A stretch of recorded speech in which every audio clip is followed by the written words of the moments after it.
Coverage you can count on. Channel 3 Eyewitness News at 11. Good evening and thanks for staying up with us for Eyewitness News at 11.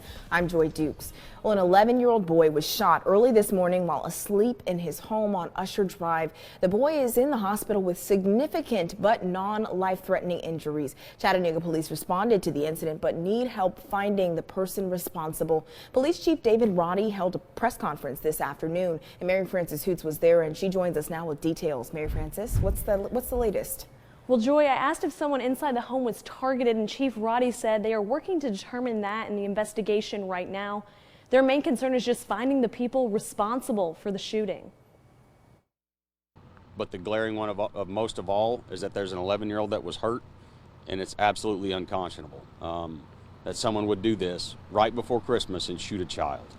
An 11-year-old boy will spend the holidays recovering from a gunshot wound. There's an 11-year-old child who a few days from now should have been playing with their Christmas gifts, and they won't be.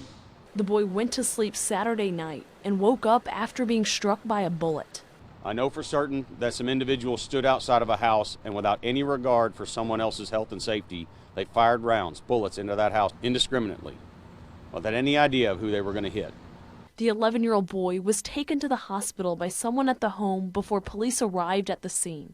He suffered significant injuries, but is expected to recover. I just left inside meeting with some of the doctors and medical staff that have been treating him since last night as he's continued to fight to improve in his conditions. Police need your help finding out who is responsible for what they are calling a senseless act of violence. There are members of this community that know what happened, that know who did this, and I'm asking them, if you did it, if you had anything to do with it, turn yourself in.